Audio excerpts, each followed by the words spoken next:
ஆண்டவராகிய இயேசு கிறிஸ்துவின் நாமத்தில் காலை வாழ்த்துக்கள். இன்றைய மன்னா. பின்பு அவர் பெத்தானியா வரைக்கும் அவர்களை அழைத்து கொண்டு போய் தம்முடைய கைகளை உயர்த்தி அவர்களை ஆசீர்வதித்தார். லூக்கா 24:50. அடுத்த வசனம் சொல்லுது, அவர்களை ஆசீர்வதிக்கையில் அவர்களை விட்டு பிரிந்து பரலோகத்துக்கு எடுத்து கொள்ளப்பட்டார் என்று சொல்லப்பட்டிருக்கிறது. இந்த பகுதி நமக்கு தெரியும். 24ஆம் அதிகாரத்தில் ஆண்டவராகிய இயேசு கிறிஸ்து உயிரோடு எழுந்த பிறகு எம்மாவூர் சீஷர்களோடு அவர் பயணம் பண்ணுறாரு. அவங்களுக்கு விளக்கி காட்டுறாரு. அவங்க வீட்டுக்கு போய் அவங்க அப்பத்தை பிட்டு கொடுக்கையில் அவருடைய கண்கள் திறக்கப்படுது.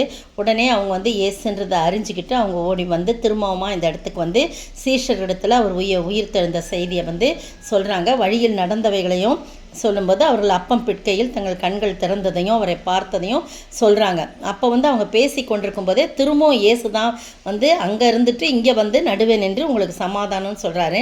அவங்க பயந்து கலங்கி ஒரு ஆவியை காண்கிறத நினைக்கிறாங்க. அப்போ நான் ஏன் கலங்குறீங்க? நான் ஆவி கிடையாது. உங்கள் இருதயங்களை ஏன் சந்தேகம் எழும்புறீங்க? என் கை கால்கள்லாம் தொட்டு பாருங்கள். என் மாம்சமும் எலும்புகளும் எனக்கு உண்டாயிருக்கிறது, ஒரு ஆவிக்கு இராதே.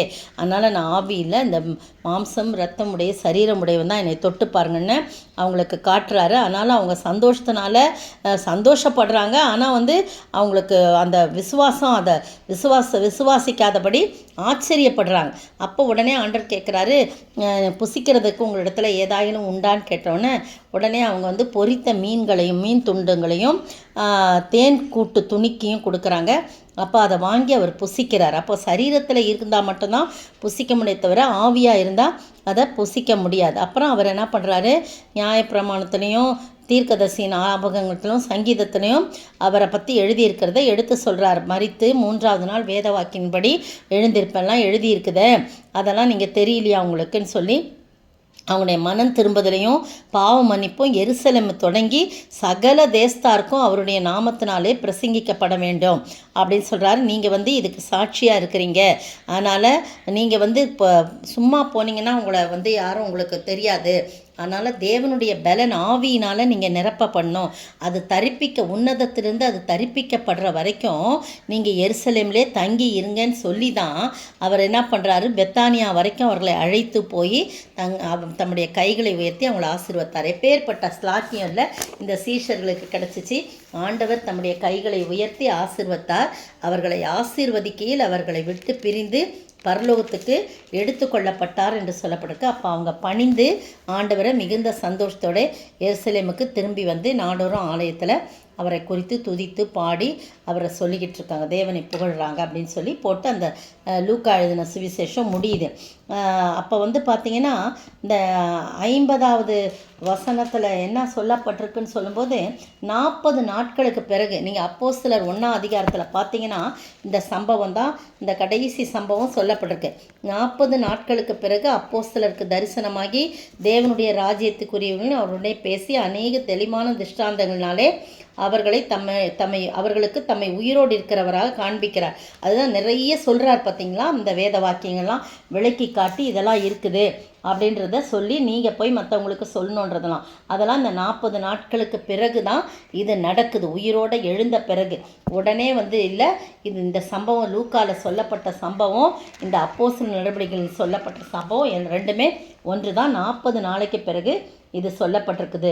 அதுக்கு பிறகு தான் அவர் என்ன பண்ணுறாரு, ஒலிவமலையில் அருகே இருக்கிற பெத்தானியா வரைக்கும் அவங்கள கூட்டிகிட்டு போய் தன்னை காண்பிக்கிறாரு. மேலே எடுத்து கொள்ளப்படும் போது சீஷர்களுக்கு மட்டும்தான் அவங்க கண்ணுக்கு தெரிஞ்சார தவிர சீஷர்கள் அல்லாத மற்றவர்களுக்கு ஆண்டவருடைய உருவம் தெரிந்திருக்க வாய்ப்பு இல்லைன்னு சொல்லி சரித்திர ஆசிரியர்கள் சொல்கிறாங்க.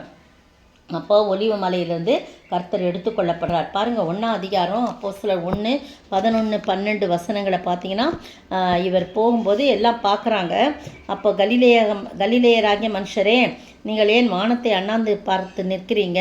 உங்களிடத்திலிருந்து வானத்துக்கு எடுத்துக்கொள்ளப்பட்ட இந்த இயேசுவானவர் எப்படி உங்கள் கண்களுக்கு முன்பாக எழுந்தருளி போனாரோ அப்படியே மறுபடியும் வருவார் என்று சொல்லி, அப்பொழுது அவர்கள் எருசலேமுக்கு சமீபமாய் ஒரு ஓய்வு நாள் பிரயாண தூரத்தில் இருக்கிற ஒலிவ மலை என்னும்பட்ட மலையிலிருந்து எருசலேமுக்கு திரும்பி போனார்கள் அப்படின்னு போட்டுக்க. அப்போ ஒலிவ மலையில் தான் என்ன பண்ணுறாரு, கர்த்தர் எடுத்துக்கொள்ளப்பட்டார். அங்கேருந்து தான் இவங்க எருசலேமுக்கு திரும்பி வராங்கன்னு போட்டிருக்கு. அப்போ உடனே 52ஆம் வசனத்தில் பார்த்தீங்கன்னா அப்போஸ்தலர் அப்போஸ்தலர் நடபடிகளின் புத்தகம் 1ஆம் அதிகாரம் 3ஆம் வசனத்தில் தான் அந்த 40 நாட்களுக்கு பின்பு அப்படின்னு சொல்லப்பட்டிருக்கு. இந்த இதில் வந்து வானத்துக்கு அவர் எடுத்துக்கொள்ளப்படும் போது எல்லாம் பார்க்குறாங்க. 9ஆம் வசனம் பாருங்கள். இவைகளை அவர் சொன்ன பின்பு அவர் பார்த்து கொண்டிருக்கையில் உயர எடுத்துக்கொள்ளப்பட்டார்.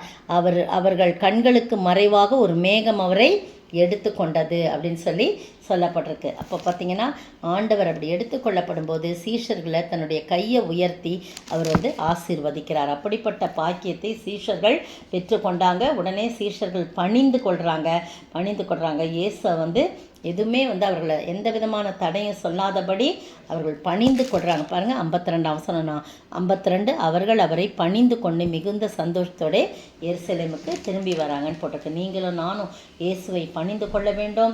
அது மட்டும் இல்லை, இயேசு வந்து எடுத்துக்கொள்ளப்படும் போது கிடைத்த அந்த கடைசி ஆசீர்வாதம் போல் நாமும் கூட ஆண்டவருடைய வந்து உயர்த்தப்பட்டு நம்மை ஆசீர்வதிக்கணும்னு அவருடைய திவ்ய கரத்துக்குள்ளே, அவருடைய அந்த பலத்த கரத்துக்குள்ளே ஏற்ற சமயத்தில் உயர்த்தப்படும்படி அவருடைய பலத்த கைக்குள் அடங்கியிருங்கன்னு போட்டிருக்கு. அப்படியாய் நம்மளுடைய பலத்த கைக்குள் அடங்கி இருக்கும்போது அவர் கைகளை உயர்த்தி நம்மை ஆசீர்வதிக்க வல்லவராயிருக்கிறார். கடைசி துளியில் கூட ஏறும்போது அவர் ஆசீர்வதித்தார். அதுபோல் நம்மை ஒவ்வொரு நாளும் ஆசீர்வதிக்க காத்து கொண்டிருக்கிறார். அவரண்டை சேருவோமா? ஜெபிப்போம். மேகம் மீதினிலே பரலோகம் சென்று விட்டார், கரங்களை உயர்த்தியே தம்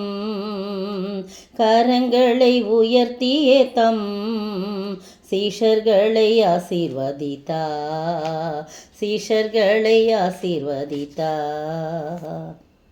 சோத்தரிக்கிற ஆண்டவரே, துதிக்கிற ராஜா, வாழ்த்துகிற வணங்கிறப்பா தகப்பனே, எங்களை பார்த்து நீங்கள் சொல்கிறீங்க ஆண்டவரே, நானும் உங்களை ஆசீர்வதிப்பேன், என் கரத்துக்குள்ளே நீ வந்துருன்னு சொல்கிறீங்க ஆண்டவரே. கரம் விரித்து அழைக்கின்றீர் ஆண்டவரே.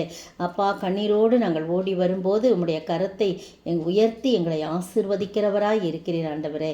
தகப்பனே, நாங்கள் அந்த ஆசீர்வாதத்தை பெற்று வாழ உம்முடைய சமூகத்திலே உம்முடைய கரத்துக்குள்ளே ஏற்ற சமயத்தில் உயர்த்தப்படும்படி உம்முடைய பலத்த கைக்குள்ளே அடங்கியிருக்க உதவி செய்யுங்க. இயேசுவின் நாமத்தில் ஜெபிக்கிறேன் பிதாவே, ஆமீன்.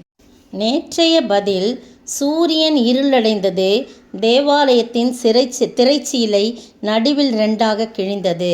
லூக்கா 23 வசனம் 45. இன்றைய கேள்வி, யோசேப்பு என்பவன் யாராயிருந்தான்? அவன் எந்த பட்டணத்தை சேர்ந்தவன்? அவன் எதற்கு காத்திருந்தான்?